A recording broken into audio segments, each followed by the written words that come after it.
You're listening to Season 5 of Three Angry Giant Fans and a Jet Fan podcast with your hosts Scott, Giant Mike, Cardone, and Angry Jets fan Novak. Get us free on Buzzsprout, Google Podcasts, Apple Podcasts, or wherever you get your podcasts. And be sure to check out our new website, angryfootballfans.com. We also have a new sponsor for Season 5, the Carolina Beer Temple in Matthews, North Carolina. Let's go Giants, go Jets, and get ready to have some fun. I'm through with standing in line. The clubs I'll never get in. It's like the bottom of the ninth, and I'm never gonna win this. Life hasn't turned out quite the way I want it to be. Tell me what you want. I want a brand new house on an episode of Cribs and a bathroom I can play baseball in, and a king size tub big enough for 10 plus me. That's what you need.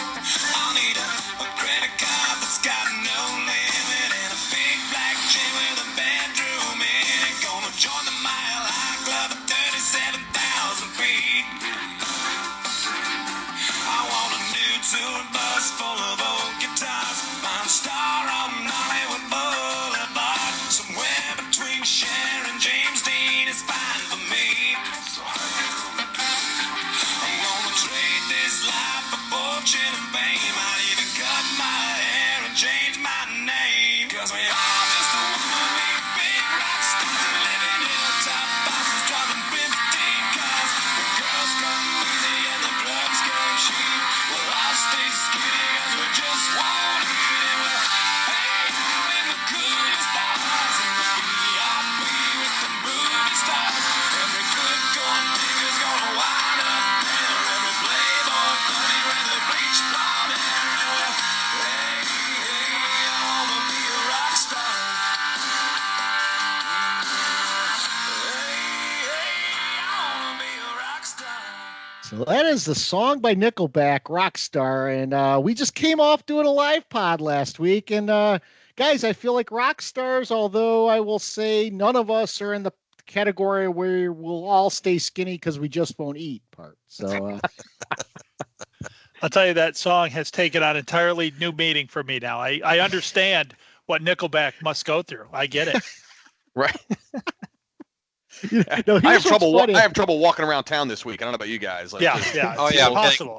I got autograph Yeah. stickers all over Matthews. yeah, Yeah. It's really Yeah. kind of frustrating just trying to go to the store and just pick up, a couple things, grocery items, and having to be Yeah. stopped, meet your It's really- fans, I and kind get of it, talk a man. little bit. Yeah.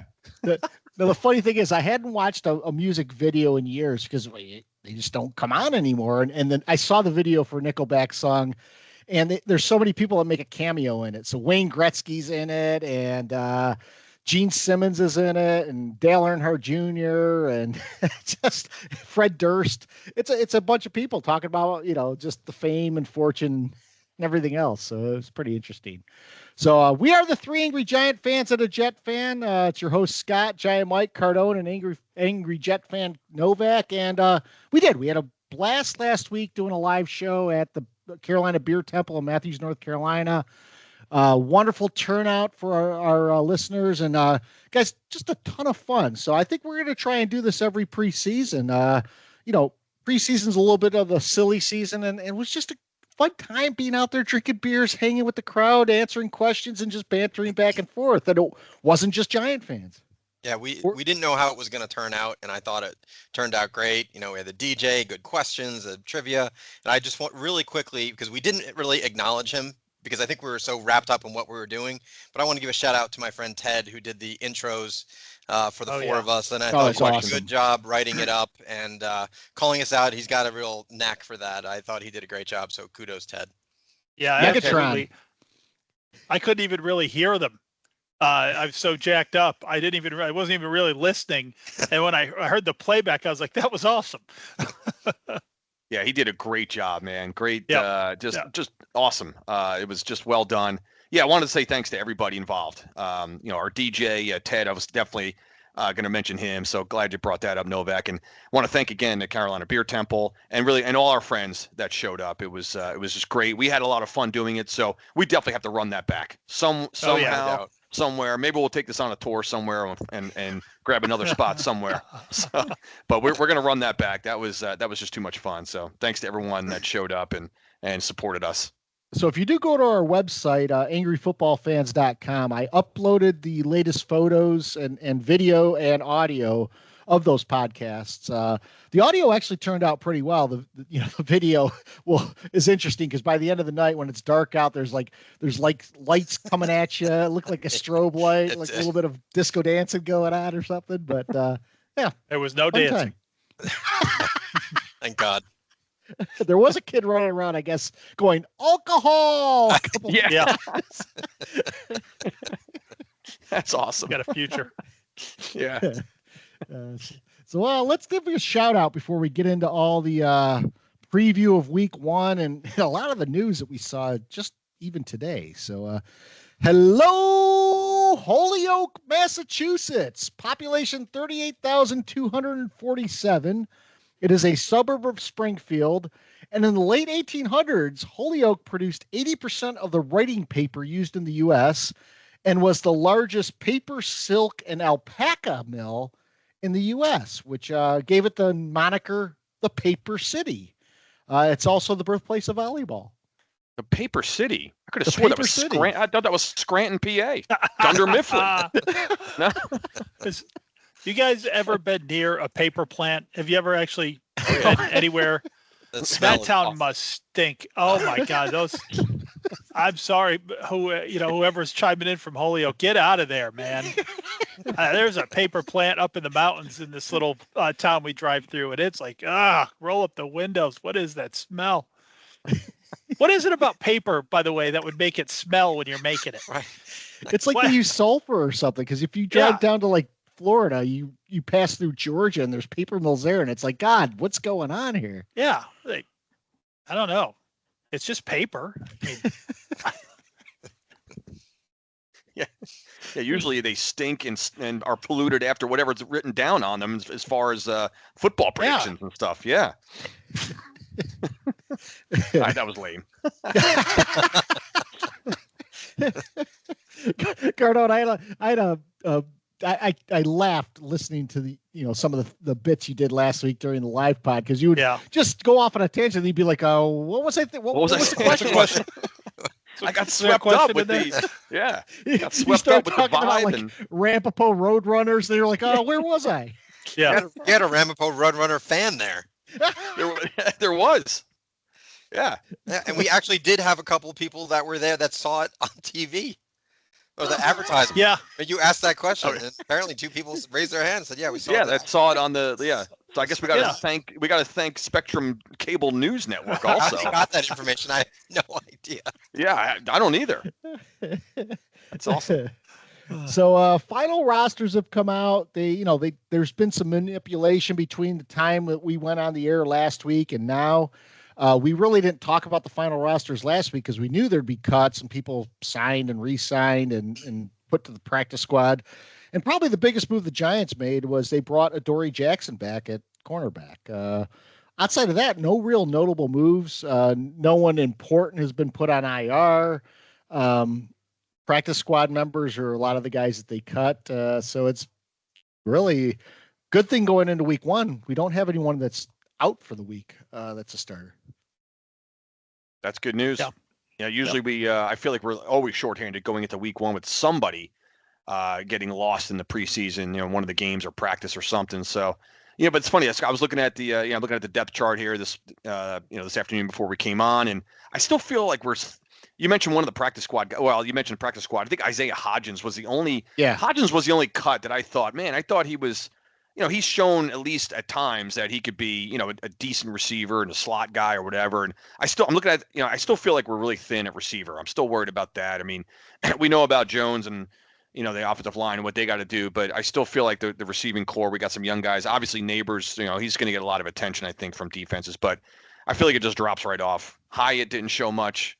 Wandale Robinson, I don't know if I trust, and Darius Slayton, still don't know how he's hanging on. But I think feel Wandale's a little actually going to have a pretty big year in the slot. I think he's going to be shifty, getting some of those end arounds and everything else. But I just feel like we're thin at receiver still, unless Neighbors is just a giant, that comes out with a killer rookie year that I'm hoping for, but just we'll wait and see, of course.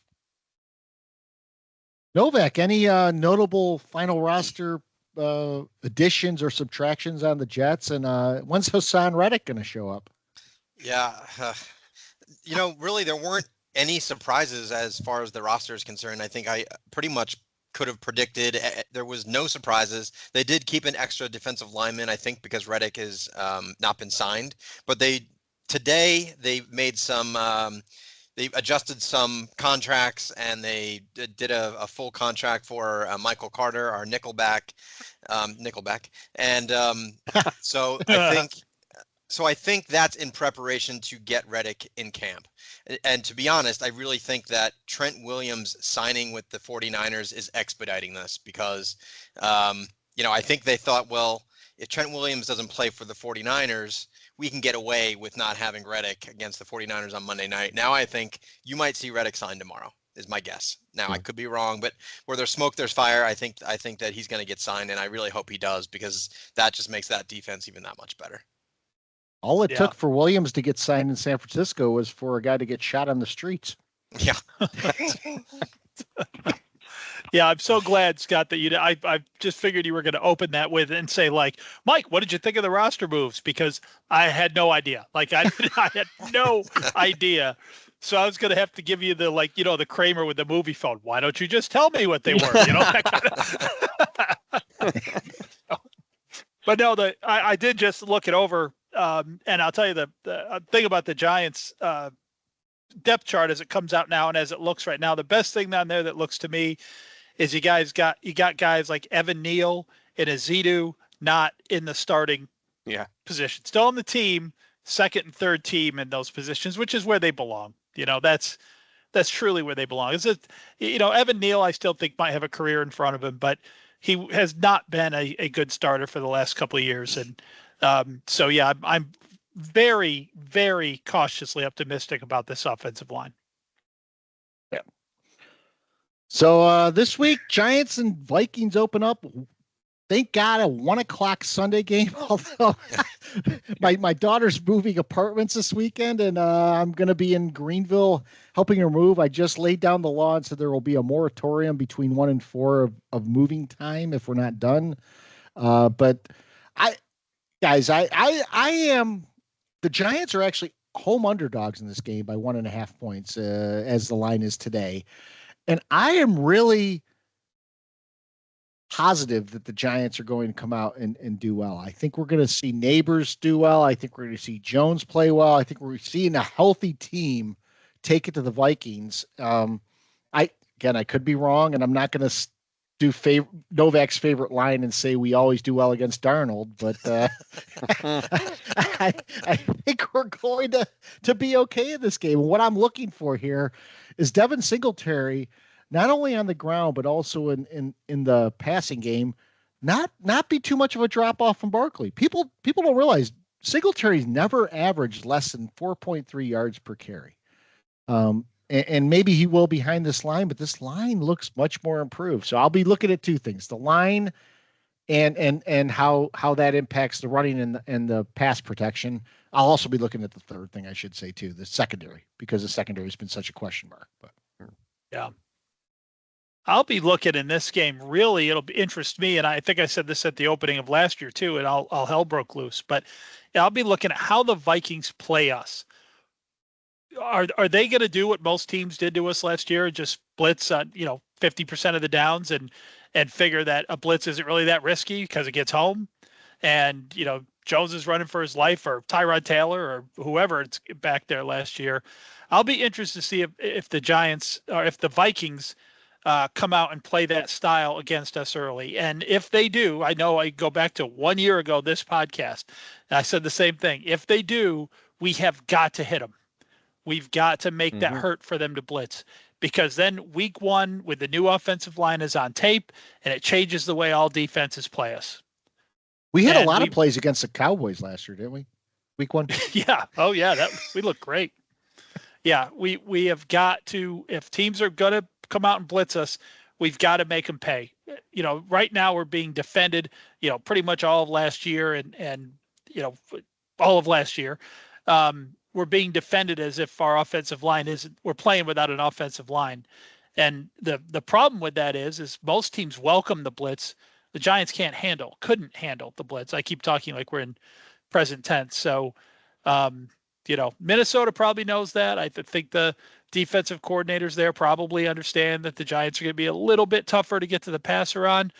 But I still think there's a stigma that has become a truth in NFL circles that Daniel Jones can't handle the blitz, which, no one can handle the blitz behind a shitty offensive line. So we just got to hit something. Hitting something big early in this game would be huge. That could set the tone for the whole season. That's almost a must, Mike. I think having a big play in there. So I want to make a note because I wrote this down. Scott, you mentioned the Giants being an underdog this weekend. So Giants are they're only one of two teams dogged at home all weekend because week one, let's face it, guys, you kind of the home team, you get the 3 points, right? Is that still hold true? Are we still? I mean, is it still the 3 points, right? Pretty much Seems for the home team. Yeah, so I think that still stands. So pretty pathetic, right? that the Giants are one of against a Sam Darnold-led Minnesota Viking team, which I don't think the Vikings they're not expected to be that mediocre team at best all year. Week one is so weird, guys, right? You really don't know what to expect, especially you know me, guys. I'm always more pessimistic, I think, than the two of you guys coming out of the gate, especially Scott. Scott likes to be optimistic as anybody, which is probably good for my sanity. At least I have, somebody to kind of like point to when I start, calling that the game is over the first time, we fall down, we fall behind, 3-0. But, I'm worried a couple things. Jones, again, coming back from the repaired, torn ACL, that concerns me just in terms of his mobility and his ability to really stand in the pocket if there is some pressure and things like that. So, Mike, you just hit the nail on the head. I mean, you just said, Minnesota is going to be just licking their chops, I think, and sending a lot of blitz packages at this Giant offensive line, which is, for the most part, a brand new line. So we'll see. They're not yet a cohesive unit. If, whatever, we talk about that in terms of offensive line and all that. So I'm expecting Minnesota to just come barreling out at Jones and sending a lot of different blitzes. And we better be more prepared. The good news is, guys, it can't go any worse than that Dallas Cowboy opening night last year, right? It can't be any worse than that. Of course, Minnesota's not. It's not. I know we're not doing predictions until later, guys, but it's going to be. It's hard. I don't know. Week one, we'll see. And then Minnesota. I do want to mention this too. I didn't know this until today. I was questioning almost their decision to go with Darnold for week one because if anybody saw film, Nick Mullins is their backup quarterback. Does anybody recall season one of the my pod God, Nick Mullins and him just going Revenge of the Nerds lambda against us? He came in like a pack of nerds and just kicked our ass. If you guys don't remember, we watched that game together. Yeah, we did. We were at Hickory Tavern watching that game. With That's Lowe. right. Yeah. I didn't know who Nick Mullins was by 2:30 that afternoon. I'm like, I'll tell you who he is. He's the guy who just kicked our ass. I thought he was the lead singer for Air Supply. You might have to go dust that one off from season one. But I look at the depth chart. I'm like, Minnesota, like, Nick Mullins. Why the hell did they start them? I'd be terrified of that guy. We may have a chance to beat Darnold. I'd be terrified of Nick Mullins. But I had to sneak that one in there, Scott, just to see, just to get Nick Mullins' name on the pod another time. So we'll see. So Novak, is Rodgers over-under on 4 snaps here? I'll tell you, I am not going to watch the 4th snap. I'm not. I'm walking out of the room. Yeah. I'm not going to watch it because I don't want to hear 5,000 freaking times that last year on his 4th snap, this is when Oh yeah. I'm walking out. I'm getting a beer. I'm not going to pay attention. Just mute it. I am. I'm going to mute it. I don't want to hear it. I want to talk about it. Whatever. This game's going to be. I think it's going to be a great Monday night game to open up. It's funny. I loved the Jets going into this game up until today because we all saw, and I'm not going to give my prediction. You might be surprised when I give it, but when Trent Williams signed, that is huge. We saw San Francisco last year go on a 3-game sort of funk, and coincidentally, it was the 3 games that Trent Williams was out. You can't tell me there's actually not a more important player for a team that's not a quarterback than Trent Williams is for the 49ers. I mean, it opens up McCaffrey, gives Purdy some time. I think if Hassan Reddick comes back and he does play, that's going to work in our favor. I would have to think that offensive linemen, not in the not playing at all in camp or in the preseason. He's going to have a little time to get up to speed. So I'm hoping they can take advantage of that. But I think this is going to be a tight game with great defense, low scoring. But we'll get to predictions later. I'm really pumped for it. I think the Jets they're gonna do well. I think Williams will probably do 14 eye gouges, 3 head slaps, and 3 punches, and still stay in the game without a flag. Yeah, Absolutely. So around the league, a lot of stuff going on. I mean, so Thursday night we have the Chiefs and Ravens, which of course, the Super Bowl champion always opens up on Thursday night. But then Friday night we have the Packers and Eagles on Peacock exclusively in Brazil. And I want to know who the dumbass is who picked Brazil, knowing that the players are urged not to be outside of the hotel carrying any cell phones, wearing jewelry because of their safety. I mean, why pick Brazil other than to spread the word of the game and put your two teams in harm's way? I don't get this. First off, I'm pissed off it's on Peacock, as we've talked about last year, and then second off, why do we even have to go to Brazil? It's a great point, and it was very nearly my pet peeve today, because it pisses me off. What's the point of this? Is the point to introduce us to Brazil's culture of murder and gangs and whatever else they've got going down there? Is it so these people can get exposed to American football? Sounds like they shouldn't be out of their house. I think sounds like we're exposing a lot of people to danger along with American football. It makes zero sense to me. Typical NFL stupidity. This isn't new stuff happening in Brazil right now. They're telling Americans not to go to the game. I mean, like the federal government is telling people that you shouldn't travel to Brazil. We have a football game in Brazil. It's what a way to kick off the season. Just right there, right in front of everyone to see. They usually have on those international games and sometimes regular games, they have the camera shots from during the week. They captured the footage of different things around the city. What's that going to look like? They're not able to do it. Well, that's the thing. The teams just left today. Whereas when they went to London last year, the teams were there from like the Sunday before till the game time. Yeah. And I think when the Giants go to Munich, they're going to go down like on a Tuesday. So it's, here in Brazil, they're showing up really less than 48 hours before game time. Yeah. They're smuggling them into the stadium practically. I'm waiting for the damn day where a Super Bowl is international game one of these days. We'll see it eventually. You watch, guys. Yeah, I agree with all those points, Mike. I was thinking the same thing, like leading up to this, just the next couple of days. Thank God it's not our team. I know we got to deal with Munich, Germany later in the year, but this Brazil situation. So, yeah, I was thinking the same thing. Like imagine you got the overhead blimp. And in between, you're coming back from a commercial break, and there's you just see like a street fight or something going on, a knife fight. Yeah. Right outside the stadium or something. And the camera, it quickly goes to something else. But this is, I don't know. I think it's a bad move by the NFL. I don't know. Is there that high a demand in the Brazil community that they were demanding and throwing tirades that they needed the NFL there? I doubt it. I don't know. I don't know the backstory about how they ended up in Brazil. I mean, I'll watch the game, of course, but. That has nothing to do with it. It doesn't make any sense to me. I'm pissed off because you look at the slew of games this weekend. It's one of the top 3 games out there, and I would actually love to watch it. I refuse to get Peacock. Send the fucking Panthers there. No one cares about them. But send the Panthers and the Titans. Let Brazil have that. Don't send them the Eagles and the Packers. I know. I mean, come on. And you put it Sir on Purr might be the big broker of peace. Well, that's true. Damn, you never know. Well, I guess the Eagles have Big Dom to keep him safe, so they'll be fine. Eagles should be fine. Yeah.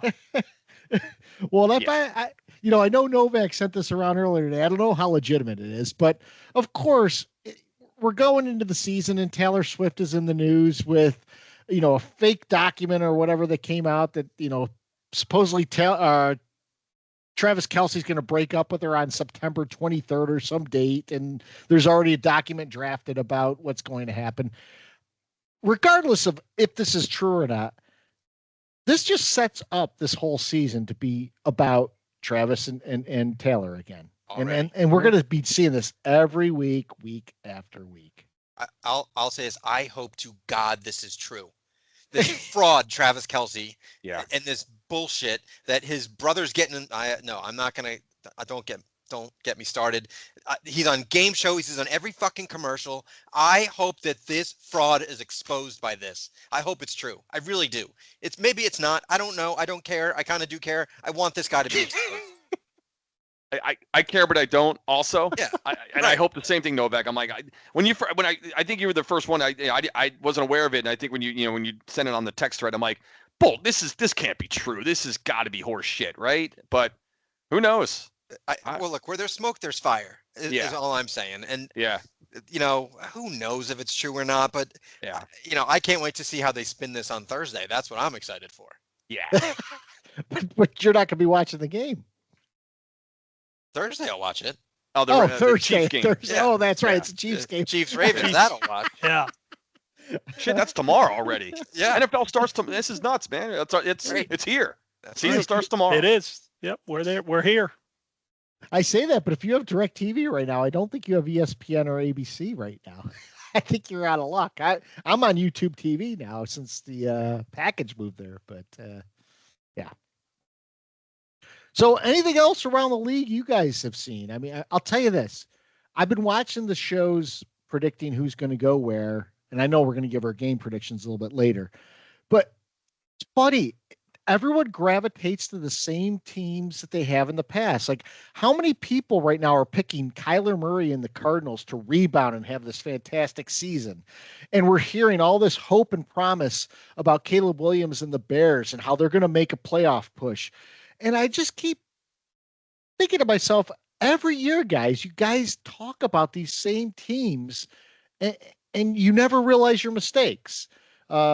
I heard one person say Denver's going to be in the playoffs, which is the only one I heard, but it's one more than I heard anyone say the Giants are going to be in the playoffs. And it's funny because I did see someone saying the Redskins are going to be in the playoffs. So the Giants are not going to be in the playoffs, according to almost everyone out there, but the Redskins have a few supporters.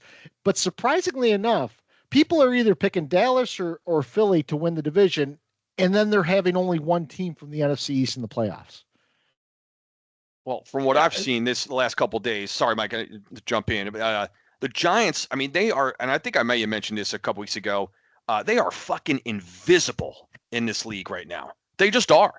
I mean, there's nothing like noteworthy, newsworthy, headline-worthy about the New York Giants. There's not. In fact, I'm looking at the odds, the Super Bowl odds right in front of me here on my screen, and they are tied with the fucking Carolina Panthers. At 20,000 to 1 or whatever the hell the odds are here. It's kind of great, a little blurry. So we're on par with the Carolina Panthers now. I mean, the Giants in the last week or two have been dropping, down the meter in terms of what they're, when you talk about ceiling and base, they have no ceiling. The Giants, they don't. The only team worse is New England in terms of the Super Bowl odds. So the Giants, nobody's thinking about them to do anything at all. And I can't disagree that much, to be honest. I mean, I don't know that they're going to be on – I don't think they're going to be as bad as Carolina. God, I hope not. But that's what the experts and the sports media is saying right now. The Giants have actually come down a few pegs, I think, since the start of the preseason. I'm not sure what that's attributed to be honest. So I've seen them drop all the way down. I think they'll win twice as many games as the Panthers. Could be from still not saying 2 to much, 4. Maybe. Yeah. 2 to 4 games. Yeah, it's journalism when it comes to this these days, and it probably always has been, but it's just so lazy. It is just really, really lazy. And I'm with Cardone a little bit. I'm not even talking about, the Giants being picked too low. I mean, how can we say that? They've been the worst team in football over the last 10 years. You can't. I don't care that people have picked if the Giants are better than they think, then great for us. The Giants they'll end up having to talk about us. So that doesn't matter to me. But it's this idea that, okay, the NFC East isn't that good a division, so they only get one playoff team. Well, wait a minute. What's that all about? I mean, Dallas and Philly are in that division. I can't go digging around the NFC and find a bunch of other teams that are in the playoffs instead of either one of those two. But it's just, okay, division, not good, one playoff team. The divisions who are really good, a funny thing happens sometimes. They beat the shit out of each other. And then one or two of the teams ends up, versus like a Washington or a Giants team this year who gets a couple cupcake games thrown in. They don't, strength of schedule is very rarely factored in. Like I talked about in the Pet Peeves a couple weeks ago. Okay, they got Chicago, rolling this year with a rookie quarterback. And, when does that happen? That never happens. But they have access to loads more information and data than we have. Mm-hmm. But we don't even need all that to know that these things, just thinking back a year, 2, 3 years ago, that never works out. But they just keep saying the same things. It's like it must be the greatest job in the world. You write one script on the day you get hired, and then you just keep repeating it every 365 days, until something forces you to change an opinion or a gospel thought that you used to have. It's lazy. I think you said it perfectly, because you're right. They just kind of they just started where they left off at the end of last year. Yeah. No one's talking about like there are actually two teams that I believe are going to turn some heads and I think will be very good that no one is talking about. And that's the Atlanta Falcons and the Cleveland Browns. I do think those two teams, if you think about what they've added and what they have, I like those teams, but no one on the sports media takes a chance. It's the Chiefs, Right. it's the Bears and Caleb Williams, it's CJ Stroud. Like, oh God, stop. You're right, Mike. It's perfect. Yeah. It's lazy. What I don't get though is, people have been down on Daniel Jones, almost making him a laughing stock of the NFL, but all of a sudden somehow Kyler Murray has risen, 5 inches from the ashes because he's such a tiny guy, and they're propping this guy up like all of a sudden Arizona is going to make a run. Josh Dobbs, when he was a quarterback there last year, didn't play poorly, but they still had a shitty record. I don't know where these wins are coming from with Kyler Murray and where they improved their team so much that they're going to all of a sudden get wins. They didn't really improve their defense that much, and on offense, what they add? They added Marvin Harrison Jr. Marvin Harrison Jr. That's it, right? Yeah. And they're in a tough division. The Giants add neighbors, and no one's given that any impact. But all of a sudden, Marvin Harrison Jr. is going to him and Murray together are going to lead the Cardinals to even second place in that division, where you have the Rams and the Niners. Crazy. Yeah. If we could stay on quarterbacks for a moment, you might sense where I'm going with this one, because I saw another new article. I don't know what is so interesting about this Pittsburgh Steeler situation in their offense. And the latest article, and it wouldn't be us, wouldn't be the 3 Angry Giant fans and a Jet fan if we didn't mention our boy Justin Fields, because an article today just ran, can Russell Wilson, Justin Fields redeem Steelers offense? And I thought, well, I don't understand. Isn't it like, who, a backup quarterback? Are they both going to fucking be on the field at the same time? Why are we talking about 2 quarterbacks on the same team? Help me with this, guys. I don't understand. No. Like, so I started reading. I'm like, oh God, this is on. What is so compelling about this quarterback situation in Pittsburgh? They simply refuse to believe that the Steelers can keep this guy on the bench, because they've hyped him up so much in their minds. Like, where is the article that says, can Aaron Rodgers and Tyrod Taylor recharge the Jets offense this year? You don't see that article anywhere. Name another team where you're listing the backup quarterback. Exactly. The whole point. I can't wait, Mike. I'm sorry, Mike. I'm jumping in. No, stay on. You got to. I just can't wait till Russell Wilson, starts the game. Like, imagine if he starts the game this weekend like 5 for 10, and God forbid a pick. I want to take a bet, guys, on how quick in that game will we hear Justin Fields' name mentioned as either as an immediate, maybe he should get some snaps during week 1, or how quickly he should be under center. Actually, not even under center, because he's not a quarterback; he's a running back. So you know what I mean. I can't wait to hear how fast that's going to come out, guys. We should take a bet on that. Turn that into a drinking game. Quick. And if Russell Williams plays his best game as a pro and the Steelers lose, there will be articles that say Justin Fields should now be the starter of this team. Absolutely. There's no question. Yeah. I want to forget Justin Fields and Russell Wilson. You said the word redeem. Redeem from what? They haven't been good on offense in like 15 years. Yeah. Exactly. Yeah. Right? Kenny Routine. Yeah. I didn't even bother reading the article because I was too disgusted. you don't need I'm like, to. no, I'm not going to read this. I got the gist of it, and yeah, just scrolling down a little bit, I'm like, oh God, I don't get it. I just don't understand what is so interesting and compelling about these two quarterbacks in Pittsburgh. It's not. And They're making it a story out of nothing. You know the angle on this story that no one's picking up, that to me is the essence of this story. Russell Wilson is with the Steelers. He is a shell of his former self. He is he is nothing. He is at best a low-end backup in this league right now. Yet another coaching staff, yet another year in training camp, and Justin Fields is still on the damn bench. How could that be? That should be the story. That should be the story. That's a good point. Yeah. You're right. I mean, he's younger, he's faster, he's everything. You name it. Justin Fields is except for maybe smarter or better. And better. Or better. I was thinking, I was thinking better. Better. Yeah. Yeah. Yep. So to switch gears a little bit before we get into our pet peeves and predictions and all that, I saw a tweet from RG3 this week, and basically this could have been a pet peeve because he said, if you want Colorado to lose, there is only one reason why.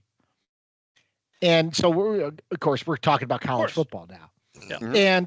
And when I look at that, I actually responded with our podcast. Oh, no, you put us all on the line? I put us all on the line. And I said, wait a minute. I said, I want Colorado to lose because they're like the only team with a 5-win ceiling who is put in like the discussion about being a NCAA champion or being in the NCAA playoff. And the only team that they've ever done that to was last year's Colorado team. So you're taking these teams that have no chance of going far, and you're saying to the public, well, if you hate this team, you only hate them because the head coach and the quarterback are black. Is basically what he's saying. Sure. And I think that's disingenuous at best.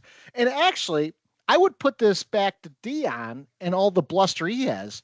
You have on that team 2 legitimate Heisman candidates this year, and yet your team might win 5 games. When's the last time a college team has had 2 studs on their team and can't manage to be in the discussion of being a team that should be in the top tier of college football?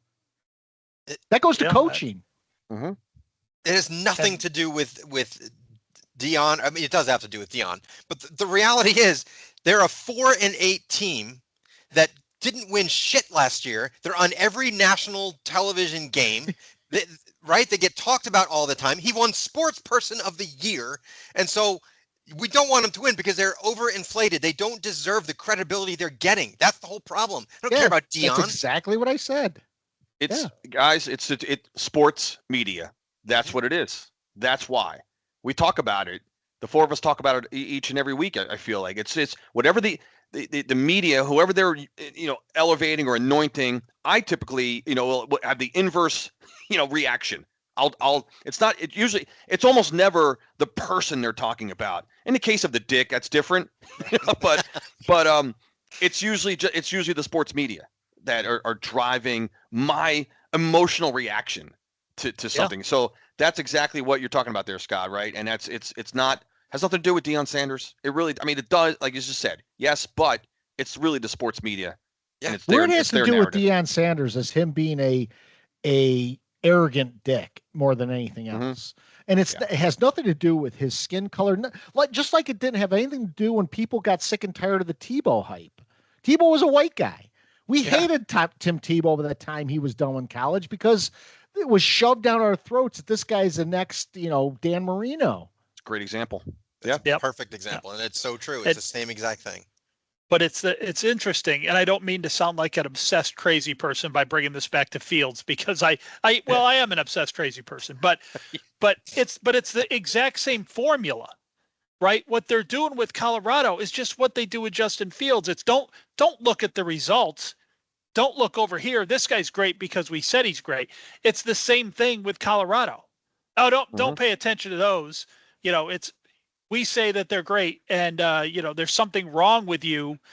The accusatory tone of that is, there's something morally wrong with you if you don't like the team. I mean, that is ridiculous. By the way, if Alex Orji starts for Michigan this week, who's a black quarterback, then Michigan will have a black coach and a black quarterback, and I do not hate Michigan. So I exonerate myself from the from the conversation.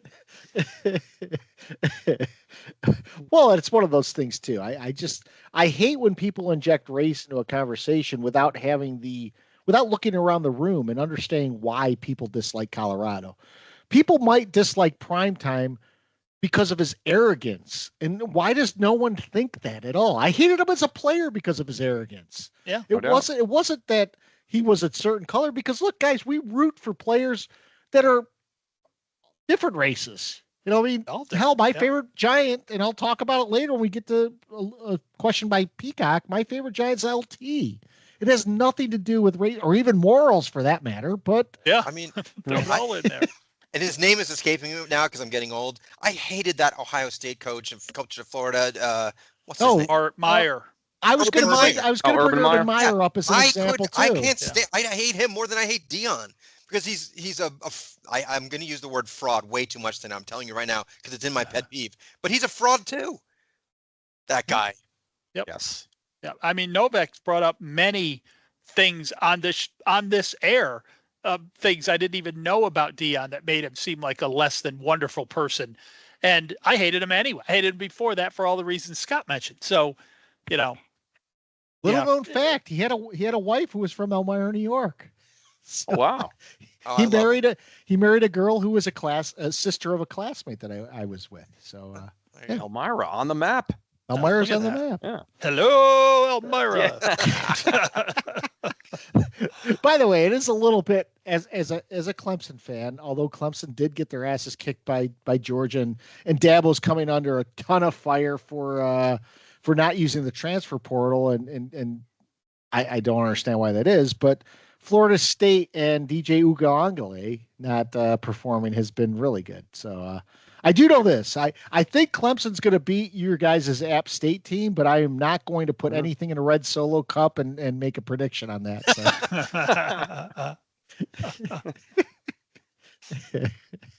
So, so anything else you guys got before we get into pet peeves? Actually, before we get to pet peeves, why don't we do predictions? Because we normally do predictions before the pet peeves. So I will do my usual shoddy role as secretary in the pet peeves or the predictions. I will start with Cardone on the predictions. I feel like mine are so lame and scripted because week one, you just don't know, what's going to happen, right? One thing I will say before I get to our specific games, one thing I do look for week one, and really every week, and as long as the Giants are still alive and breathing, which may not even get to freaking Halloween this year, as we like to mention every year, I always look for the AFC NFC matchups. Right out of the gate for playoff positioning. It all matters because when you're battling for wild card and all that stuff, it always matters. The biggest, the easiest way to get those losses in the NFC, lose to an AFC team. I don't care Jets about fans that. This week. Exactly, of course. So. I kind of circled those games on, I like to look at there's 5 of them this week. Pittsburgh, Atlanta, Arizona, Buffalo, Tennessee, Chicago, Dallas, Cleveland. We always, know what we do there. And then Jets, San Francisco. So just wanted to, before I pick the Giant-Jet game, or Giants and Jets, just wanted to highlight that, looking for the AFC, NFC matchups because no one really talks about that early in the year. I'm already looking at that week one as far as, playoff positioning and everything, but not that the Giants will be around the wild card situation later. But I'll start with my Giants, and this is lame, man, because I think both teams are going to struggle offensively. Actually, I think I don't see a fluid offense for either team for reasons that we kind of already highlighted. Giants specifically, the offensive line I think needs to gel. Jones needs to get. He needs to get back to game speed. So I don't know what we're getting from Daniel Jones. I mean, Minnesota, looking at their depth chart on offense, particularly, I mean, we should quadruple team Justin Jefferson because other than that, because Darnold's going to be looking to get him the ball as much as possible, right? That's the easy, safe target for a stand. And I'm not knocking Darnold. It's not like this guy can't win a game in the NFL, but being thrust kind of into week one, wasn't the preseason starter. Now he's had a few weeks to digest the fact that he's going to be starting game one. So hopefully he'll be a little nervous on the road. This is the game, guys, that we've been asking for years in terms of a 1:00 Sunday at home against what we think is a winnable game and a winnable team.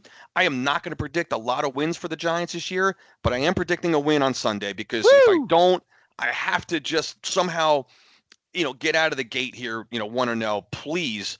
I'm so tired of being 0-1 every damn year. So I have a kind of a low, on the low scoring end. I got the Giants 20-16 on Sunday, 1:00. And that's mostly because I think both offenses are not going to put up a ton of points. Even 20 sounds like a lot for the Giants, to be honest. I was thinking this game would be in the teens, but I'll throw in a Gano field goal in there somewhere, and we win 20-16 over Minnesota on Sunday. And then Novak's Jets. Again, this is one of those. That's a tough place to start, man. We've talked about it since the schedule came out, and right, Novak, and I know that's just a tough week one opponent. It's a tough road trip. It's a Monday night. I think the Jet defense is definitely going to play well. There's no question about that. But that's one of those games where I would love to see the Jets take out the Niners. Why not? But I don't see it. I think Rodgers will play okay. But I think in the end, Purdy and that Niner offense will do enough. I'm just realizing now I have that also as a 4-point game. I have close games. Not a high scoring game. I have San Francisco winning 24-20 over your Jets. So I got Giants 1 up, Jets 1 down. So I'll be wrong. So the Giants game is tough for me. I think we assume that Sam Darnold is, he's just as Scott says, they own Sam Darnold. But look, he came into the league in an Adam Gase system with not a lot of weapons around him. He went to Carolina and played for that garbage organization and had Baker Mayfield breathing behind his back. Then he went to San Francisco and got a little learning from Kyle Shanahan, got to see what winning was like. And now he's in Minnesota and he doesn't have J.J. McCarthy breathing down his back. So he's the guy.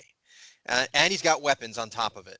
I hate to say this, but I think that he's going to be better. And he's playing for Kevin O'Connell, who I think is a great offensive mind. I like the Vikings in this game, 24-21 over the Giants and a late field goal. As for the Jets, look, I was all set to pick them until Trent Williams signed, so I kind of gave it away earlier in the pod, but I think that the Niners are a very different team without Trent Williams. It is hard for the Jets to be able to go on the road, not having played much. Rodgers off an Achilles. I hate to say I don't care if they lose. I want them to win, obviously, but I'm expecting this loss. I want them to play well. I want them to compete, and I want this to be a close game. And if they come out of this game looking decent and Rodgers looks good, I'll be thrilled because their next 5 games are relatively easy. But I'm going to take the Niners on this, 21-17. All right. Well, since Mike's transcribing, I will give my predictions. And for me, I do think the Giants at home are finally going to come out in a season at a 1:00 game on Sunday and get a win. I see Neighbors getting a touchdown. I think Singletary gets a touchdown. I think Jones plays efficiently. I don't know if spectacularly. And I have them winning actually pretty big here. I have them winning 24-13. So I have the Giants beating the Vikings by 11. I do think Darnold is not going to play well. I do worry about Jefferson more than anyone else on that team. For the Jets game, this was a tough one. I think Rodgers will go at least to the 13th snap before getting hurt this year. But if he gets hurt in this game, literally don't text me. Just don't. I don't want to talk to anybody. I wouldn't even hear dare. about it. I am send EMT or someone over to my house because it's got to be the clavicle, right? You're going to go with clavicle? If it's anything serious, I don't want to talk to anyone. Anyone listening Yeah. to the spot, don't call me, don't contact me. Just leave me alone because I just want to Anyway, go ahead. Sorry, Scott. No, you're fine. So I am with everyone else's sentiments here. I mean, I want the Jets to win this game. And I do think the Jets could, little known fact, the 49ers are 0-6 in their last 6 games at home against the spread. I don't know what the spread is in this game, but I do have the 49ers taking this one, and I think they'll probably get a late touchdown, so it'll be close, but the end score will be larger than what it should be, and I have them winning 27-20. 4.5. San Francisco. 4.5. So 4.5 so spread. Yeah. the 49ers would break that streak then, apparently. Mike. Hey, yeah. So I'm gonna have some bold predictions along with my just score prediction and winning prediction. I've got a couple of things I think they're gonna fall out here in week 1. So I'll come right out and say it. I'm with Scott on this. I think the Giants dominate this game from start to finish. It's just a gut feeling I have. I know, Cardone, you're like, how? How? Yeah, that's, hey, keep going. Yep. Now, I think the Vikings are in for a bit of a surprise. I think the Giants get out to an early lead and are able to hold it on comfortably and hold the ball at the end of the game. I think I've got 30-13 as my score for that game. I think the Giants are breaking 30. I don't know whether or not Daniel Jones is going to be great. I don't think he has to. I think they're going to get the ball out of his hands quick. That will benefit everybody. I don't know that Neighbors will have a particularly great day, but I just think this will just sort of be a grinded out. I don't know, even though the score is just 30-13, I don't know that we'll actually have a Grey Goose moment in there. I don't know. Oh, yeah. Maybe right near the end. It's like, what's a Week Grey one Goose goose. going to happen? Yeah. Yeah. So my bold predictions for that game are this. Sam Darnold does not finish this game. Oh, I don't think Sam Darnold finishes the game. I think the Giants score on defense to help them get to that 30. And maybe that's bad news because I did not know that Nick Mullins was the backup. I'm with Cardone. I don't want any part of Nick Mullins, but I do not think. No, Mullins is only a giant killer when he starts, though. Yeah, he started that game when he was playing for the Niners. So as a backup, may not have as much fortune. So we'll go with that, Mike. Coming off the bench, yeah. Yes, please continue. This is so good. Yeah, I think that the Giants score on defense. I don't think Darnold finishes the game. I think the Giants bring up his old ghosts that he sees from time to time, and I think the Giants win this one, if not dominantly, then what's the word I'm looking for here? Casually. Yeah. Sort of a casual win. What's the over under on the number of times they mentioned Darnold coming back to MetLife? Jeez.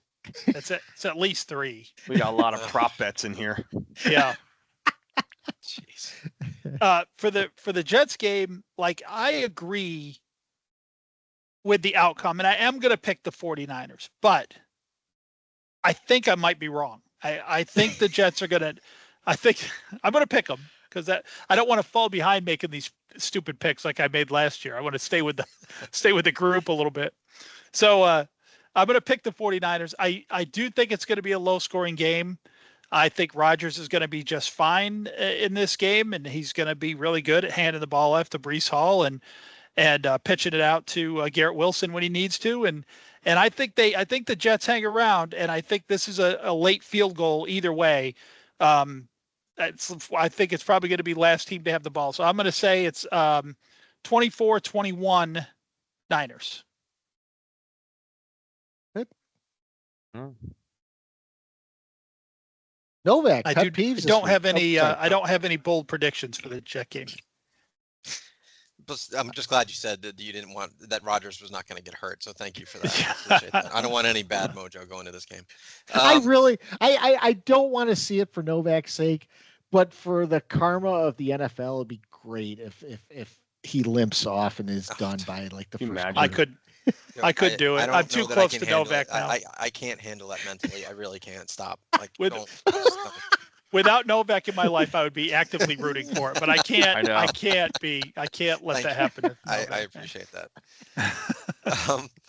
So my pet peeve starts off very positively, actually, and it's because, as Cardone knows, I went to the App State game on Saturday, and in my opinion, there's not a much better venue in the country than Kid Brewer Stadium on a Saturday with the band and the cheerleaders and the alumni song and the players running out. It is just an awesome venue, and I was all pumped up for college football. I was like, football is back. It's football at its purest. Loved it, happy, excited. And then that night I get home and I'm already annoyed by and angry at college football because, guys, I'm telling you, we are seeing the beginning of the end of the ACC, number one. Mm-hmm. I believe that the ACC is at the beginning of the end. I really do. I think what's going to happen is Clemson, Florida State, and North Carolina are like, we're not going to be able to compete because if we lose one game, we can't compete with the SEC and the Big Ten, and they're going to bolt for one of those two divisions. So the NCAA, I know the NCAA doesn't have to do with it, but that's a problem. So I'm already angry about that. Then, I saw the documentary about the fucking sign stealing thing from Michigan. And this garbage organization of the NCAA if they spent more than 1 minute on this sign stealing thing, that they are the biggest hypocrites on the freaking planet. Because don't you have bigger things to worry about than sign stealing, which last I knew, everyone does signs. If you can find a way to steal signs, good for you. Like, to me, I get fine with this. And they're wasting their time and this when all this crap is going on with the NIL and everything else. So then I got annoyed about the NIL. So now the pet peeve is expanding. And I looked at the top NIL teams, which Ohio State, the ones wanting to check out Michigan because of that, $20 million of NIL deals in this team. That's more than the Tampa Bay Rays, contracts. But here are the top 4 NIL deals. You ready for this? Shador Sanders at $4.7 million is number 1. He has the biggest. Oh, dear God. Number 2, Livy Dunn is at 3.9. Isn't that supposed to be for like athletic prowess on the field? Not anymore. We know why she's getting this money. So I'm not even going to mention it. Number 3, Arch Manning. He's played 5 plays. And 4 is Travis Hunter for this fraud organization in Colorado. So now I'm annoyed about college football. And last year, all I did was talk positively about it. Pet peeve is college football. It's all screwed up already. I'm done. Novak, you gotta take into a game at Memorial Stadium in Clemson one time just to see the atmosphere, to see them run down the hill. You will have a perspective there that you don't get at App State. Okay, I don't know that I agree with that. I had not put the two things together before, Novak, but what a great distraction Michigan has been from the rest of college football being a dumpster fire. Isn't that convenient? That they get to point to that and say, oh, don't look at this NIL stuff. I had no idea, by the way, that NIL contracts were that much. So again, educated on my own show. That's amazing. Thank you. Livy Dunn, a gymnast from LSU. She's not even a good gymnast, apparently. She barely starts, whatever that is. This is funny. I'm going to have to bring this up because Novak, what I love about that pet peeve is that you, like you said, you foreshadowed that it started out positively. Yeah. The crisp mountain air. And by the way, Boone, North Carolina, just an unbelievable. I just love the mountains of North Carolina, and the fact that my kid went to Appalachian State, I got to see games up there. It's just phenomenal. So I want to keep that tradition up of going to Boone at least once a year, and going to see games up there. But my brother and I were talking about this weekend. I was in New Jersey this past weekend visiting family and stuff, and I was at my nephew's high school football game. My nephew Nick plays for Freehold Township. They beat Toms River South, by the way, 35-14. So anyway, it was a great game. Nick played great. He played, quarterback. He just had a great. And my brother and I, true Cardones, true angry, like the game, like we're at a high school game and we were barking at the chain gang because the guy who was holding the down marker was standing behind the ref. Like he had, instead of standing behind the ref and holding out his arm, where the actual line of scrimmage is to see around the ref, he was just casually holding it in front of him a full yard ahead of the line of scrimmage. So my brother and I are barking like, move the stick, you asshole. This is a high school football game. So I predicted what was going to happen. This isn't even my pet peeve, by the way. This is a bonus for all our listeners right now. I I said, I go, watch what's going to happen, Greg. They're going to throw an this was when Tom's River South had the ball. I go, they're going to throw an incomplete pass. The ref's going to come over, look through the sideline, and then put it. So now that's exactly what happened. So instead of second and 10 on an incomplete pass, well, now it's fucking 2nd and 9 because this guy wouldn't move at the line of scrimmage. And the whole thing is like, we can't enjoy anything anymore. Greg and I were saying, it doesn't matter. This is a high school football game. His son played great. And by the end of it, we were losing our voice. We can't enjoy anything. I'm at the point where none of this is enjoyable. I just try to survive everything. It's a sad state of affairs. So that reminded me of that right there, where you started the day out great. And by the time you got home, you were disgusted with college football after coming home from a great game up in Boone. So that was an unintentional slide in right there. Sorry, guys. Bonus time. I'm glad I got it in. Keep the pet peeves going. Well, okay, so so you mentioned Memorial Stadium. So this goes right into my pet peeve, which is I got my App State hat on right now. I will be at Clemson this Saturday, this weekend, to watch the Mountaineers take on Clemson. We're kind of, but App has done this before over the years. We all know what App is capable on the road. They're not afraid to go into these these stadiums and try to take out Goliath. But my specific pet peeve, and we've all done this, and I had a friend who got the tickets, for online, of course, for our game tickets and an Airbnb and all that stuff. We're staying down there for a couple days. We've all purchased game tickets online. So when doing that, I cannot handle these hidden fucking fees anymore when doing anything online, particularly sporting events.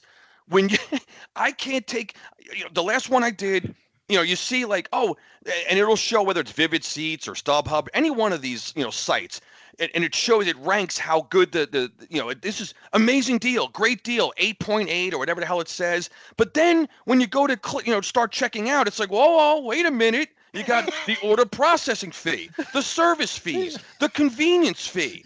I don't know what that is. What, just like fucking typing in on someone setting up a website, and then the delivery fees. There's probably some other ones in there. And I started thinking about that scene where Jerry's buying the car at the dealership and Putty's the salesman now.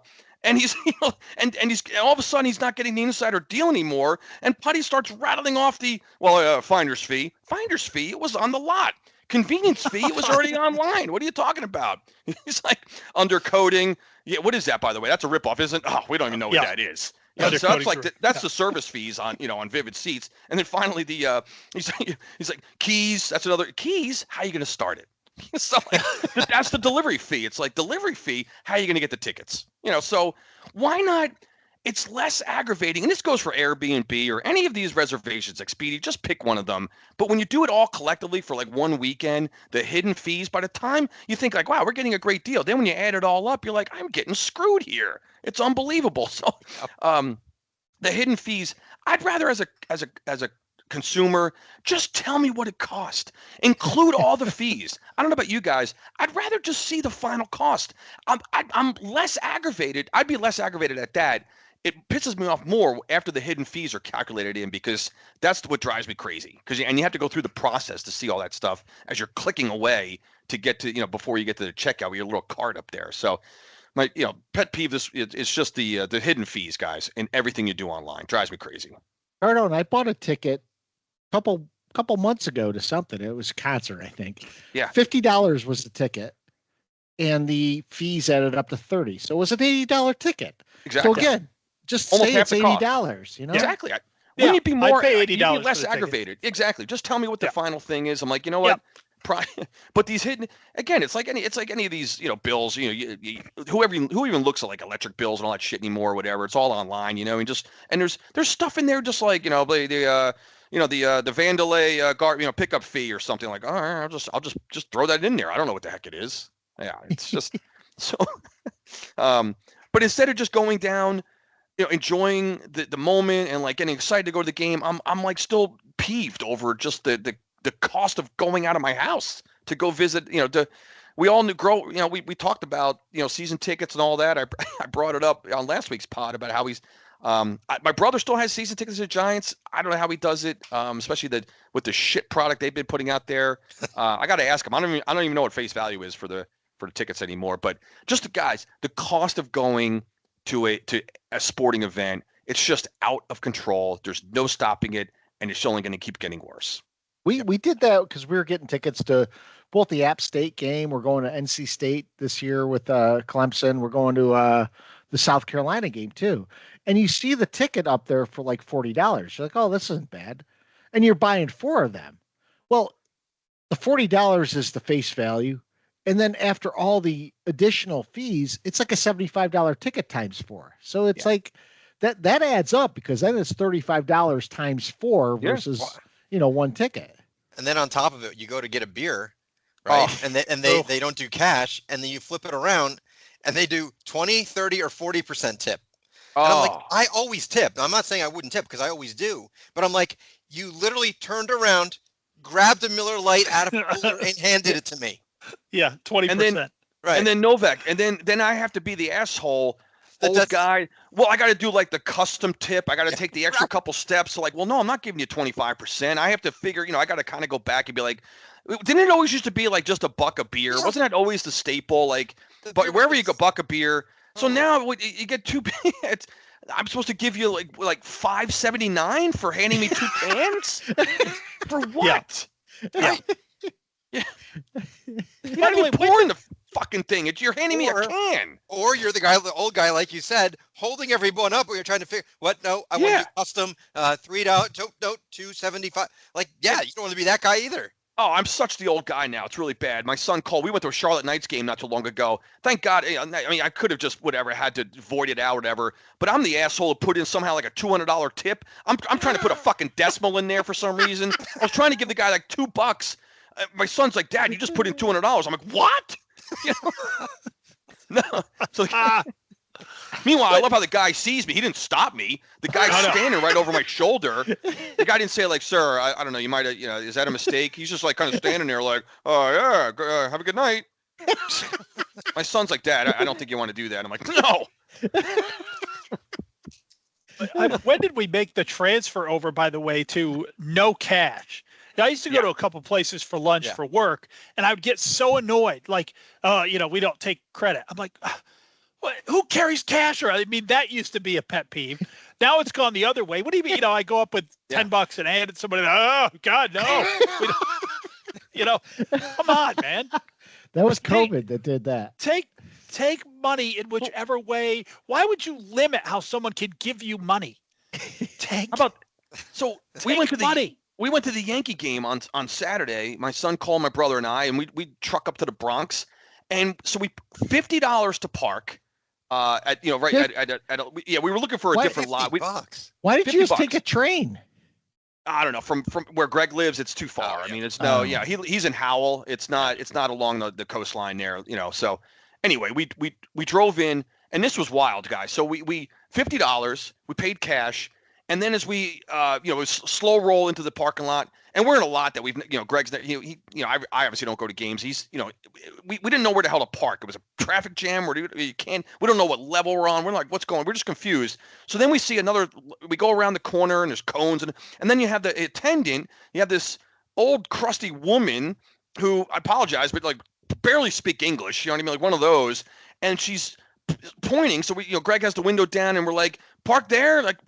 And she's like, well, you could park there. In other words, she's looking for more money. So Greg's like, so let me get this right. I just fucking paid $50 cash right there. I go 15 feet and I got to give you. He goes, I'll give you $5. She goes, and she just points. Like $5 wasn't enough. She points us. She goes, yeah. She scoffed at it. So we're thinking like, what has this world come to? We just paid $50 to put a car in a garage, and then 15 feet later, $5 couldn't get us in the front there. We drive around. The same thing happened again. We're trying to park, and these guys are looking for more cash. What is going on in this society? Isn't it just park where you park and then you find the best spot you can? We had to go through this, like, I don't know, some kind of like secret underground, like another level of fees, like a speakeasy. I had to like give a guy a code. to get to like down row, like the front row. What's the code? What? I guess the code is a Jackson. What is that? A 20? I don't like what? What are we doing? The pearl is in the river. God. So, needless to say, we didn't park there. We just traveled, and then lo and behold, we go down another level, wide open. All the spots you want. I'm trying to like, what the fuck are we giving you another $10 for over here? My God.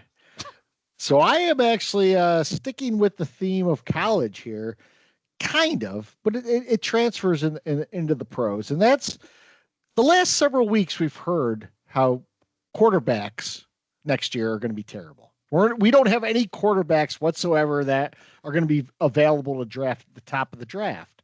And yet, week 1 happens, and all of a sudden now, there's like 10 guys are raving about this guy from Ole Miss is awesome. This guy is great. Carson Beck, he's the fucking best. And it's like, well, you just told me 2 weeks ago that there's no one worth drafting at the top of the first round, but you've raved about like 10 different quarterbacks in the college football. And this is how things change from season to season, week to week, even not only in college football, but in pro football too. So, those people that want the Giants to get a quarterback next year are like, well, they're going to have to move up to number 1 to get a decent quarterback. Well, hell, I've heard 10 guys are great this year. So what's the real answer here? And I'll tell you this right now. If you look back to 2020, there's still not been that many quarterbacks drafted in the first round who have panned out. Not really. No. Yeah. No. It's not a given. That's kind of what I was talking about earlier. The analysis of quarterback play is so poor. It is so poor. Scott, your point is an excellent one. Yes, I've heard the same thing. There's not going to be, these great top 5 quarterbacks to take. Trust me, when the draft comes next year, quarterbacks are going to be taken in the top 5. Oh, yes. And most of them are a reach. And just to show you how much it doesn't even matter, like Caleb Williams is going to be the number 1 pick, right? He didn't have a great final college season. He didn't, but it didn't drop him 1 spot on the board. He went number 1 overall because at one point he looked like he could be a great NFL starter. He didn't look like an NFL starter to me last year, but people told me to trust him. Just trust him. It's a great point. It was really good. Yeah, I don't know how these guys continue to. I mean, DJ Ungalalelele, when he plays for North Dakota State next year, all of a sudden he's going to be a top choice too. Yeah. Can this guy keep playing college football? Seriously, please play 10 years. It would be the greatest if he just tanks another college. That'd be great. Who was the guy who played this weekend for 9 years? He's at 9 years in college. Yeah, I saw that. Yeah, 9 years. The guy's like 30. Like Blutarski at Faber College. He was Faber only on College. 7 years, I think. I love his sweatshirt just said college. Yeah, college. So we had several questions this week. Wait. Mike didn't go. I don't get a pet peeve. Wait, did I go before you? You did. Yeah. Oh. Since I didn't go at all, you clearly went before me. I didn't want to pass Cardone. I really didn't want to follow Cardone, and then I just completely obliterated. I could give Cardone mine. Cardone kind of had 2 awesome ones. I'd be proud to one of them wasn't even. I had an unintentional one. It just happened. Well, I'll tell you, college football. I'm going to go back to college football for mine. I was with Novak. Saturday was, Michigan didn't play till 7:30. I had nothing else to do. I watched games all day. And very early in the games, I noticed something because I remember hearing this. I kind of forgot about it, but they now have, the 2-minute warning in college, right? So I'm listening, and the announcers are all excited about it. Oh, the first 2-minute timeout of the year. And they're like, it's a new rule in college. And they're explaining it a little bit. And they're like, very similar to the NFL 2-minute warning. So I'm naturally a little curious, right? Similar, what's different, right? So they never explain what's different. They just call it continuously the 2-minute timeout. Like they're going out of their way to not say 2-minute warning. You guys know me. I started getting pissed off about it. I'm like, what is happening? What is happening in this game that they can't say 2-minute warning? I don't understand. So it went on all day. It went on all day through the college games. And I'm like, all right, something is brewing behind the scenes here because they kept saying it's very similar to the NFL 2-minute warning. So I do some research on it this week. I'm looking at it. Here's the rule. When the game clock is running and the ball is not live, the referee shall stop the clock with exactly 2 minutes remaining in the second and fourth quarters for a 2-minute timeout. If the ball is live when the game clock reaches 2 minutes in the second and fourth quarters, play will continue, and the referee or covering official shall stop the clock when the ball is declared dead for a 2-minute timeout. It's exactly the NFL. I was waiting for the difference. There is no difference. But it says it's not a warning, so we're not calling it a warning. Why confuse people? Even people who don't know anything about football, it's a 2-minute warning. Just call it a 2-minute warning. Offensive to? Is it an offensive word? Oh, that might be it. Maybe warning's a trigger word. I have no idea. That sounds too harsh, right? I've warned you. 2 minutes left. Nobody. So it's a real thing. I don't know how many people caught that, but man, by the second game, the first time, like, all right, we're approaching the 2-minute timeout, so we'll see. But what is going on? I did catch the timeout wordage. I didn't notice it. But I thought, like, maybe the difference here is that they stop it at 2 minutes no matter what. Like, if the clock's running or not. I didn't realize that it's the same exact thing as a 2-minute warning. Exact same rule. And they kept saying, like, we all know how they do with new rules. Like you gotta cover it extensively. You've got to talk about it every time, which is why I'm really looking forward to the NFL kickoff as well. That's going to be great. I'm sorry, the dynamic kickoff. It's not a dynamic kickoff. Yeah, and they kept every time they would say very similar to the NFL 2-minute warning. It really got under my skin after a while. It really got under my skin. So is there any tangible difference at all? No, it's the exact same rule. They just call it timeout instead of warning. Yeah. Jesus Christ. Unbelievable. Oh yeah. I was both really angry and I knew immediately. I'm like, this is my pet peeve. There's no question. Could it possibly be that the NFL has like a copyright on that saying or something? Now, some people speculated that, but the NFL said no. I mean, they use 2-minute warning in high school. We use it, right. Of course. Yeah, what am I saying? Yeah. So, all right. Actually, I don't know if they have a 2-minute warning in high school or not, but yeah, no. But the NFL said no. It has nothing to do with us. Like they're free to use 2-minute warning if they'd like, but no, they just decided that warning maybe is a little too harsh. I don't know, but it's funny, kind of like what happened with Novak. Like as I was researching this thing, I found something else couldn't be less related that pissed me off almost as much as this. So I've looked at the article that kind of broke down, and I noticed at the top it said, story by Jim Johnson, whoever, 2-minute read said at the top. So I'm like, how do they know how fast I read? They have no idea. It could take me 6 minutes to read this for all they know. Maybe I'm a speed reader. Maybe it'll take me 10 seconds to read it. How can they possibly know?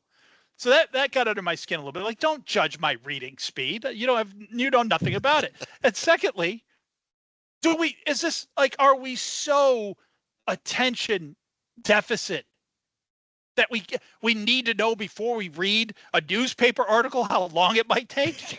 Is that something? I don't got 3 minutes to read this. Let's see. Mm-hmm. All right, it's a 2-minute read. I'll go ahead. I'll read this. Then no. Our attention span is for crap that newspapers have to tell us. I'm saying newspapers. That's how old I am. I'm reading it online right now. That articles in media have to tell us how long it might take, how long they might need our tiny little bits of attention for. So we do have quite a few questions this week. My friend Mike sent in 3, and this first one, it's one of those we talk about a lot in terms of what do you do with a starter. He said, if Adoree Jackson is back to play cornerback, should he be practicing returning punts? Because he was practicing returning punts. And then the second part of that is who should be the next man up if Gunner can't go as a punt returner. And since I had the option of having this question earlier, I'll say this. Look, I've never had a problem with a starter returning punts. I'm looking back at the days when Daryl Grant used to return kicks against the Giants for touchdowns. And, obviously Dion used to be there. And when we put Beckham back there, he'd be electric when he could be. I want the best person possible to return punts. I think if you're going to get injured in a football game, you're going to get injured in a variety of ways. And it doesn't necessarily have to be because you're returning punts. It could be because of anything that you do.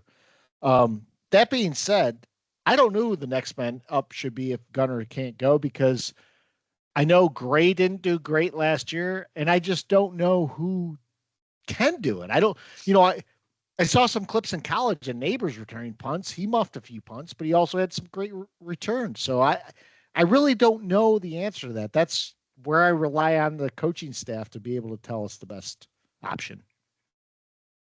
On the Giants depth chart, it's got Slayton, Wandale, and Tracy behind Gunner as the punt returner. I'm looking at the same exact thing, Mike. Yep. Yeah. I was just going to mention those guys to me, I mean, it seems to me like out of those three, Wandale or Tracy, Slayton kind of has straight ahead speed, right? Maybe that's fine, but Wandale's shifty as hell. It seems like you get him in the open field, that might be where he could really shine for this team, actually. But yeah. Honestly, guys, I mean, I don't care what the guy, just get a guy back there that can catch the ball.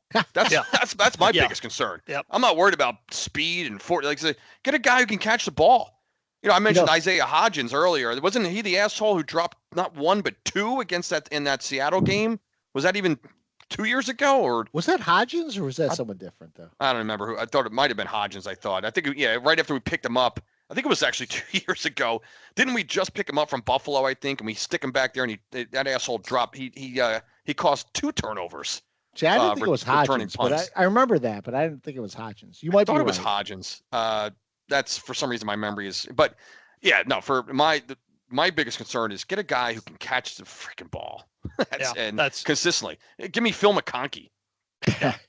I'd like to change my answer to Cardone's. That's just you're right. Just put 100 balls in a jugs machine, and whoever drops the least is the punt returner. That's it.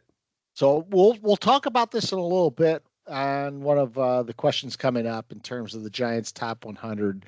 But one of the great things I heard, they had Tiki and Phil Simms on the group that was 11 to 20 for the Giants top 100. And one of the things Tiki talked about was Amani Toomer. And he said one of the great things about Toomer, because I think Toomer came in at like 17 on the all-time Giants list. And he said the guy would be he caught everything with a basket catch. And he said it was perfect as a punt returner because he always caught the ball as a basket catch, and he was always securing the ball before anything else happened. And, I don't remember Amani too much having great punt returns, but the fact that he secured the ball was one of those things. Yeah. And I won't get into this any other place, I don't think, in the podcast, but one of the great things I heard Tiki say, and this is where we have the conversation between coaching versus talent a lot. Tiki said under Fossil, he loved Fossil. He kept saying R.I.P. Jim Fossil, several times. That staff recognized he had a fumbling problem, but they never knew what to do about it. And he didn't know what to do about it. And he said it started to manifest with him. He said as soon as Coughlin and that group came in, they talked to him about holding the ball high and tight. We all laugh about the high and tight, but everyone knows the high and tight now because of Tiki. So they instituted the high and tight, and he cut his fumbles basically down to nothing. Yeah. And nothing. And he said, all it took was that coaching to get me to understand what I was doing wrong. So when we talk about the difference between, razor thin margins in the NFL, how much of it is because of that coaching that Tiki just had versus what we see with, like, let's say a Joe Judge regime or someone like that. So that really stood out to me. Yeah. I mean, Tiki not only stopped fumbling, but he became a better running back when he started doing that. And, maybe some of that was, he didn't have to worry about, boy, if I get hit, am I going to drop this ball? I do know that after he went like a year and a half without fumbling and he had one, some stupid announcer said, and I'll never forget it. Well, this is the problem with Barber. You're going to get this. I'm like, he hasn't fumbled in 2 years. Yep. So he mentioned that. He said someone approached him while he was sitting there and said, Tiki, you have a fumbling problem. And he's like, at that point, he realized, yeah, I do. But no one had any answers for him until Coughlin came around. to the staff, yeah. Yeah, that's amazing that no one on a professional football staff could tell him how to hold a football. That's kind of damning. And he said he didn't know better. You know, he said he was just carrying the ball like you do in Pee Wee. You're like, hey, I'm just running through, you know. Which I get it. I get that part from a player standpoint. So Scott, Mike also can I make my correction? You were correct. I don't know. I had Isaiah Hodge. It was I forget. It was Richie James. Oh, Richie James. Yeah. Richie James. The two punt return fumbles. Costing us a game in Seattle 2 years ago. I'm still bringing it up, but yeah. No, I remember It was Richie James. I just didn't remember Hodgins ever doing that. Yeah, I don't know why I just got those guys confused. It was Richie James, that moron. Yes.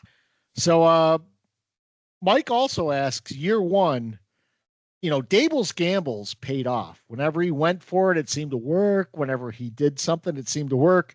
Year two, everything seemed to backfire. So year three, do we look at Dable's decision-making as being a possible issue, or is it one of those things where I guess you'd call it you just don't have enough information to know whether or not it works more times than not? I think those are in-game decisions sometimes, you know, based on whatever the situation is. I don't think you can go into.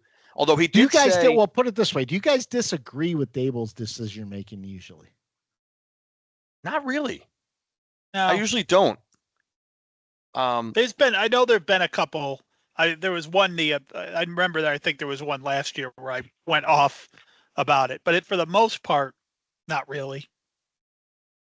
Yeah, I can't think of a time where I've been that pissed at Dable specifically for either, you know, not going for it or you know, going for it, whatever the case. Well, he did say, I think I'm going back to the win at Tennessee week 1.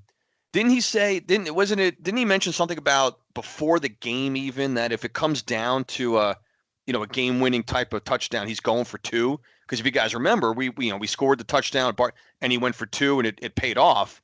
And I think he had mentioned in the post game, I remember him saying that he decided that even before kickoff, which is, you know, kind of interesting. Sometimes, yeah, I think those things happen. You know, you get a feel for how the game is going. I think, you know, whether a lot can obviously, you know, all kinds of momentum and things. But no, I think Scott, to your, you know, the answer to the question, I already, you know, I haven't been that pissed at Dable as far as his decision making. I don't think. No, and it kind of goes back to similar to the first question from Mike, Scott. In my opinion, it's like nobody ever kind of looks at this thing, right? So year one, Dable's making decisions, and man, okay, they seem to pay off. Well, he's got Daniel Jones under center and Saquon Barkley in the backfield. Yeah, a lot of things are going to work out okay if you've got the talent. The offensive line played decent that year. You know, last year he's making the exact same decisions, but Tony DeVito and Tyrod Taylor and, you know, whoever we have throwing back there at running back, that's completely different. Yeah. And to Dable's credit, I don't think he changed his decision making. I think he made the same calls. Maybe he should have changed, but I think that might be more of a talent versus coaching thing. You know, I don't think Dable changed the decisions that he made. Yeah. Decisions are always right if you win. That's exactly. And then he also asks the question of Novak. Will the Dick still be called the Dick if he gets off to a great start? And my first reaction here is that the Dick has been called the Dick on this podcast for the last 5 years just because before he's he was a Dick. Dick. Yeah. I mean, he's always going to be the Dick. No doubt. But I will say this: if he can win I'm saying me, a Super Bowl, I will never call him the Dick again. And I will wear an Aaron Rodgers jersey to every Jet game for the rest of my life. I promise to that. So, but yes, he's going to be he's the Dick until he proves otherwise. But so yeah. He's the dick until he becomes my dick, right? Novak. Well, now that you say it that way, Mike, yes. Until he's my dick, yes, he will be the dick. Right. Instead of the dick, he's my dick. Is that right? Yeah. Novak? Yeah. That's apropos there, Mike. Well done. Yeah, it's a good one. Yeah. We'll stick with it. So actually, Peacock starts with a Jets question too. So Peacock is asking, and I've heard this too. He said he's hearing a lot with the beats about there being bad team chemistry with the Jets. Yeah. And, a lot of the chatter there is that, players aren't getting along with one another and things like that.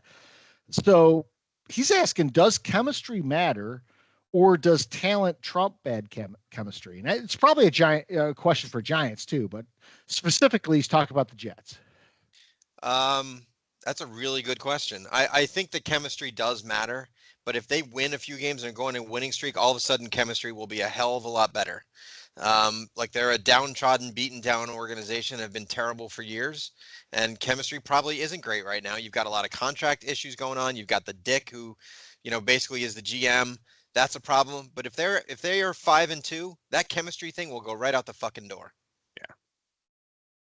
Agreed. I know we're going to talk about it as it comes up here. He asks another question, and it'll lead in the Giants' top 100. But one of the things I've really latched onto as they were going to the Giants' top 100 players is the Giants players to a man talk about the Giants organization being great, but they also talk about, especially those Super Bowl teams. They say what happened there was we had a cohesive and unified locker room. And they talk about how everyone was on the same page getting to the next step. My question always, and I don't think there's an answer to this because I don't even know if the players on those teams can answer this, is that the answer because they won, or is that the answer because it was true? Like, does that happen and you don't win? So I'm sort of with you, Novak. I mean, I love the fact that there's team chemistry there, and the Giants players to a man say that's what set them apart when they won versus when they didn't win. Right. But how do you? There's no formula to achieve that, and that's the toughest part about sports. You can't build it, and if you don't never hear of a team that just sucks for 4 years in a row, but everyone talks about how great the team chemistry is. It's going to fall apart no matter how good it is if you're not winning, and conversely, it can come from out of nowhere if you just start winning. It's like a chicken and the egg question, but I think my answer is just win games. Yeah, chemistry will come. Yep. Yeah. So Peacock also asks, is Dable? He asked a variation of this question a lot of times, but he says, is Dable and Shane done if they don't make the playoffs? And if they don't make the playoffs, what does keep them here? And I will say this. I think Dable and Shane are not necessarily tied to a playoff run. And I think as long as the team does not completely collapse and there's a ton of turmoil and locker room backlash, they will stay. I don't know how many wins that is. I mean, is that 5? Is that 6? Is that 7? I don't think that really matters. I think what the true test will be is if they're a 5-win team, they're getting rid of Daniel Jones and they're moving on with their quarterback. And I think that's what will happen before those two guys get replaced. I do think in this case with the Giants that both Dable and Shane will stay around to be able to see who their quarterback is. That's my personal not my personal preference, although it is too, but it's my personal opinion. I'll chime in, Scott. So I saw the NFL ranking, the NFL coach hot seat rankings entering week 1, and it's the first time that I've seen Daboll made the list. He's now 1 being 5 being less hot seat, 1 being the hottest, and Daboll was number 5. And it starts with saying the Giants aren't expected to be good this year, and it goes on to, talk about just some of the success tied to Daniel Jones, blah, blah, blah. But, going into it's New York, of course, they reference that bullshit. But the Giants, they have to, can, like you said, if 4 or 5 wins, I certainly can't stomach that. So, he's on. So he made this particular ranking in hot seat, and if you guys bear with me, just on the last, Sirianni, number 4. 3 is Dennis Allen with the Saints. I don't know why he's that high. I had no idea. I didn't care to read that. And then our man Salah, number 2. Number 2. And can you guys guess number 1? Think about the team. Was that Novak? Who's on the hot seat, number 1? Yeah, the hottest hot seat. Oh, McCarthy. Yeah, of course. Mike McCarthy, Mike McCarthy. in Dallas, Really? of course. Yeah, well, It's Dallas, and, they haven't won since 95. So Peacock knows that. Dallas coaching you're always on the hot seat. Yeah, exactly. And that, like the Panthers. I'd put the Panthers guy on that list before Dable, probably. But here we are, guys. So both our guys, 5, respectively 5 and number 2, both our coaches are on the hot seat. I'm surprised Peterson's Peterson's not on there, to be honest with you. Yeah. Just because if Jacksonville doesn't make the playoffs, is Peterson gone? But yeah, I really agree with your statement there. I mean, I think people's memory is so short. I mean, Dable took over this team with a shit roster and made the playoffs. And then the next year, Coach of the Year. Everyone, Coach of the Year, right? First year. Now, 1 year removed from Coach of the Year, he's number 5 on a hot seat after playing 1 season with everybody hurt, the entire team basically hurt. I just don't think it makes sense. I really don't. And to Scott's point too, I don't think either one of their jobs is tied to Daniel Jones. And I think they've made that clear. I mean, Shane has pulled no punches about, look, if we were up there, if we could get up there, we were going to get up there. Yeah. But they couldn't. They couldn't get up there to take a quarterback. So they got Jones now. It's there'll be no excuse for injury. There'll be, if he doesn't perform this year, he'll be out. I do think he's going to perform this year, actually, but if he doesn't, he'll be out and gone. The Giants will sell, cheat and steal, whatever they have to do to get up high enough to take the quarterback they want. And then they're tied to that guy. So I think they're around for a while. Did I hear correctly, guys, that Dable's taking over all the play calling? The play calling. Yes. That's what I've heard. Yep. Yeah. Which to Novak's question from a few pods ago, what's Kafka's rule? We don't know. Yeah. We don't know what Kafka's doing. So we do have the final question from Peacock, and this is a good one. We've talked about our opponents, Mount Rushmore, but Peacock wants to know if we talk about our Giants and Jets Mount Rushmore, what is it?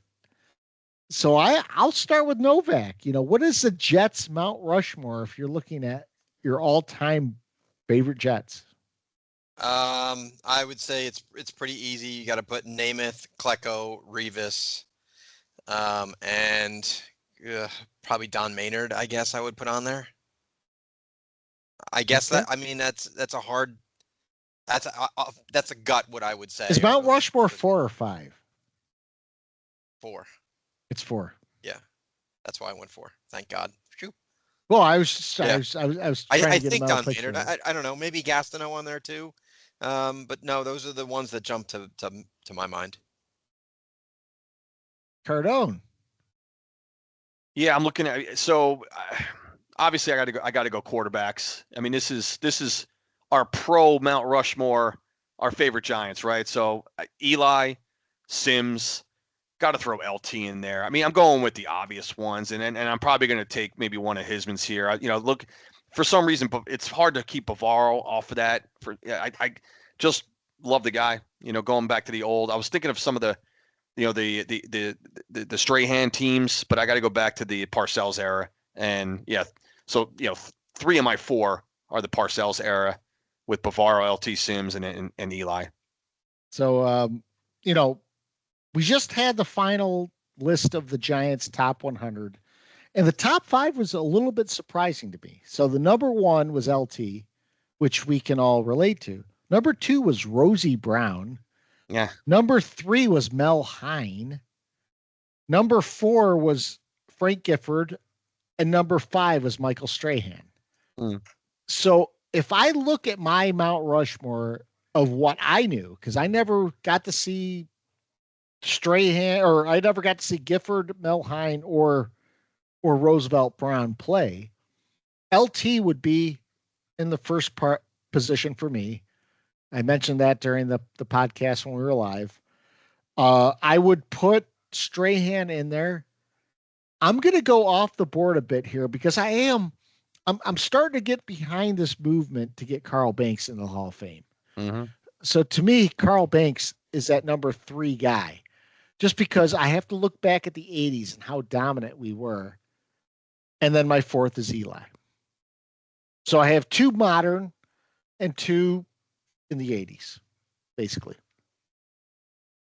I was thinking Banks. I was thinking Banks and Carson as my other guys. They'd be right there. I love Carson too. I love Brad Van Pelt. There's so many guys I love, but you know, when I look at a guy, to me, who got shafted simply because he played in an era with LT and maybe even Carson, Banks is that guy. Yeah. Whereas with the Bears, that was a strength for some of those guys. They played on these great teams. Yeah. They all need to be in the Hall. Yeah, the whole Bears defense. Yeah. The thing about Banks to me is, and you know, I watch all the Super Bowls about twice a year. So I watch 8 Super Bowl games a year from the past, usually spread them out a little bit through the year. But the one thing you really take away from 21 is Banks easily could have been the MVP of that game if not for Sims going bananas. I mean, Banks was everywhere in that game, and Taylor, through no fault of his own, was almost invisible because he was getting like triple teamed on every play. But Banks took full advantage of that, and he was an animal.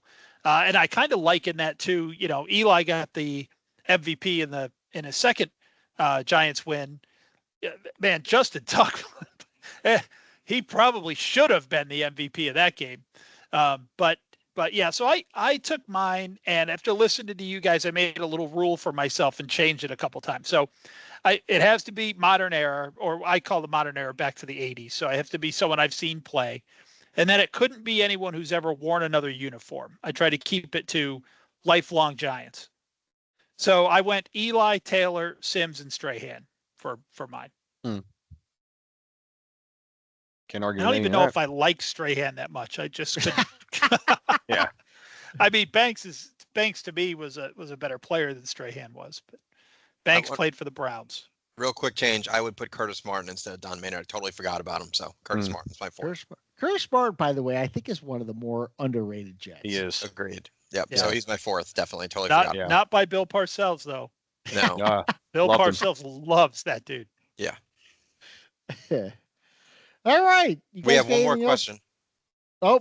We had a question. I have to at least answer because I told her we did talk about we talked about Taylor Swift, but I'll have to at least call her out. My friend Shayna said, "Will you answer how many times Taylor Swift will be mentioned in the next 4 months?" And the fact that we have that synonymous and the NFL is synonymous with her is fucking annoying. But I don't know how many times, but I will say I'm gonna see how long it takes for them to mention her on Thursday on the opening. I'm gonna give it 2 minutes and it'll be discussed or shown. So that's my. Yeah, I think it's less than that, to be honest with you. Is the rule we count by from between kickoffs, or are we counting pregame stuff too? Because that could get off the chain pretty quickly. So that's the reverse 2-minute warning. Instead of the end of the game, it's the beginning of the game. Yeah. 2-minute warning in the beginning of the game. Yeah. Yeah. You guys got anything else tonight? No, man, super excited. Just ready to go. Ready football. Ready to roll. Yep. It is football time. Roll. It's finally that part of the season where it's week 1. Everyone has optimism. Guys, check out our website at angryfootballfans.com. Again, we want to thank Carolina Beer Temple and everyone who came out and supported us during the live podcast. We will be here every week, taped and in our glory.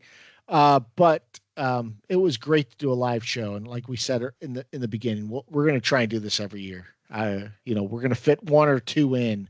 It would be great to do one while we're tailgating at a Giants game or a Jets game, but it's tough to find that. So Munich. Munich. Woohoo! Brazil. Going international. So we'll see you next week, and hopefully we're both 1-0. We'll see. It'll be awesome. Let's go. Yep.